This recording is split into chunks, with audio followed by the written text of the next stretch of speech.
اللہ جو تقدیر میں لکھتا ہے نا وہی بیوی ملے گی، اس کے سوا نہیں مل سکتی۔ اس لیے ذرا چکر میں کم رہا کرو کہ ادھر جیسے بلی کی نیت چھچڑے میں ہوتی ہے نا، ادھر منہ ڈالا۔ ہنسنے کی بات نہیں ہے، ہنسنے کی بات نہیں، عبرت حاصل کرو۔ ادھر منہ ڈالا، ادھر تاک، ادھر جھانک، یہ سب بند کرو۔ اسلام کا قانون نہیں ہے، اسلام اس سے منع کرتا ہے، کسی کے گھر میں جھانکنے سے اسلام منع کرتا ہے۔ تاک جھانک بند کرو۔ گلیوں کے اندر سائیکل لے کر کے گھوما تو ادھر منہ ڈالا، ادھر دیکھا، کوئی کام نہیں، گاڑیاں لے کر زبردستی پھر رہے ہیں، سائیکل لے کے زبردستی پھر رہے ہیں۔ اللہ نے جو تقدیر میں لکھا ہے، سنو، اگر شادی سے پہلے بدکاری کرو گے تو پھر پاک بیوی نہیں ملے گی۔ قرآن، اللہ کے رسول فرماتے کما تدین تدان، تم جیسا کرو گے ویسا ہوگا۔ لیکن اگر کوئی بدکاری کر چکا، علماء سے سنا، بیان سنا اور سچی توبہ کر لے، پھر اللہ توبہ کرنے والوں کی توبہ کو قبول کرتا ہے اور اللہ انہیں پاک دامن بیویاں بھی عطا فرماتا ہے۔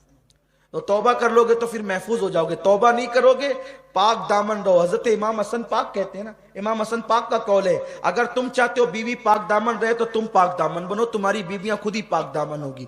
اگر چاہتے ہو بیٹیاں پاک دامن رہے تو تم پاک دامن بنو، تمہاری بیٹیاں پاک دامن ہوگی۔ اگر چاہتے ہو کہ بیٹے پاک دامن رہے، تم پاک دامن بنو، تمہارے بیٹے پاک دامن ہوں گے، تمہاری نسلیں پاک دامن ہوگی انشاءاللہ اگر تم پاک دامن رہو گے تو جو تقدیر میں لکھا ہے وہی ملنے والا ہے، اس سے زیادہ نہیں، اس سے کم نہیں۔ امام اعظم ابو حنیفہ رحمت اللہ تعالی علیہ کے دور میں ایسا ہوا کہ دو بھائیوں کے ایک ساتھ شادی ہوئی، دو بھائیوں کے ایک ساتھ شادی ہوئی اور اتفاق سے دو بہنیں بھی وہ تھی، ادھر دو بھائی ادھر، ایسا ہوتا ہے نا، دو بھائی دو بہن ہو گئی۔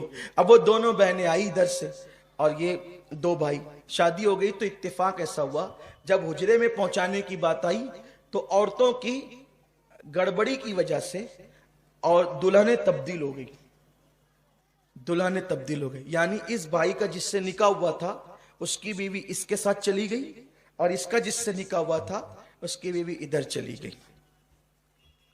جب اب رات تو گزر گئی، صبح ہوئی تو صبح ہونے کے بعد یہ بات کھل گئی کہ بھائی وہ جو عورتوں کی کوتاہی کی وجہ سے دلہن تبدیل ہو گئی، اس کی اس کے ساتھ چلی گئی، اس کے ساتھ چلی گئی۔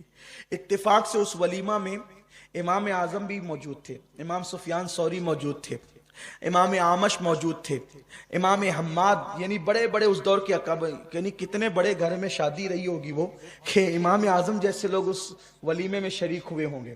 ایسا ہوتا ہے نا کہ بھئی حافظ غفران صاحب جس شادی میں آئے تو ماشاءاللہ معزز لوگوں کی شادی ہے، حافظ مقصود صاحب آئے تو عزت دار لوگوں کی شادی ہے، تو ایسا ہوتا ہے، مہمان دیکھ کے اندازہ ہوتا ہے کہ کیسے لوگ ہیں۔ اب امام اعظم جس کی شادی میں جائیں وہ واقعی امام اعظم ابو حنیفہ، تو وہ لوگ سب بیٹھے تھے، وہ عورتوں سے بات باہر آئی کہ عورتوں آپس میں کانا پھوسی کرنے لگی کہ دلہن چینج ہو گئی، دلہن چینج ہو گئی۔ اب عورتوں کو بات پتا چلے تو وہ چھپنا کب تھی، تو سب، اب ہر دور کی عورت تو عورت ہی ہوتی ہے اور ہر شہر کی عورت ہی ہوتی ہے، خوب چیخ پکار ہونے لگی اب کیا ہوگا، اب کیا ہوگا۔ مردوں نے امام سفیان ثوری سے اور دیگر ائمہ سے کہا کہ یہ جو عورتیں تبدیل ہو گئی کہ کیا کریں؟ وہ کہا کہ تبدیل ہو گئی تو کیا کریں، اس کی اس کے ساتھ کر دو، اس کی اس کے ساتھ کر دو، جو جس کے ساتھ تھی اس کے ساتھ کر دو، کیونکہ یہ غلطی سے وہ جان بوجھ کر تو ہوا نہیں۔ اب بھائی فتویٰ دینا ہی بہت اہم نہیں ہوتا ہے، فتوے کو دیتے وقت یہ بھی تو سامنے رکھنا ہوتا ہے کہ اس فتوے کا اثر کیا ہوگا۔ اصل بات یہ ہے کہ چلو ٹھیک ہے، جو جس کی بیوی تھی اس کے پاس پہنچا دو، غلطی سے ہو گیا تو کیا کریں گے؟ بھائی دو بہنیں ہیں، دو بھائی ہیں، ایک گھر میں رہتے ہیں، اب اس نے اس کے ساتھ رات گزاری، اس نے اس کے ساتھ رات گزاری، اب اس کو پھر اس کے پاس بھیجے، اس کو اس کے پاس بھیجے، تو یہ زندگی بھر ایک دوسرے سے نظریں ملا سکیں گے؟ دونوں بھائی ایک دوسرے کو دیکھ سکیں گے؟ کیونکہ یہ تو اس کی بیوی کے ساتھ گزار چکا ہے رات، وہ اس کی بیوی کے ساتھ رات گزار چکا ہے۔ تو گھر والوں کو تھوڑا سا طرح کہ بھئی چلو ٹھیک ہے، جو بیوی جس کی اس کے پاس رہے گی، لیکن یہ رات کہیں اور گزار چکی ہے اور وہ ساری زندگی نظر اٹھا کے ایک دوسرے کو دیکھ سکیں گے، کیا کریں گے؟ لیکن اس محفل میں خوش نصیبی ان کی یہ تھی کہ ہمارا امام امام الائمہ، سراج الامہ، کاشف الغمہ، نعمان بن ثابت، جس پر فقہ کو ناز ہے، جس پہ اسلام کو ناز ہے، جس پر مصطفیٰ جان رحمت کو ناز ہے، وہ امام اعظم ابو حنیفہ فرماتے ہیں یہ فتویٰ تو اپنی جگہ ہے کہ ہر عورت اپنی شوہر کے پاس چلی جائے، لیکن کچھ سماج کا بھی تو معاملہ ہے، کچھ گھریلو بھی تو معاملات ہے۔ ایک کام کرو،